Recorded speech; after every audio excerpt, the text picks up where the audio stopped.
Hey everyone, welcome back. Go check your laundry room. Do you have cold air coming in? This is your cold air fix tip of the day. If you've got cold air in your dryer pouring into your laundry room, find your vent. That is our dryer vent. Go take a look at it. Guaranteed it's plugged in behind. I'll show you real quickly down here. Let's get in here real quick. Tip of the day. That has to be sealed.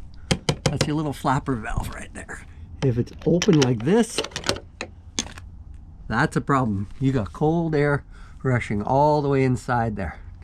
You want to make sure that that flapper valve in this area, all up and around the hinges, is clear.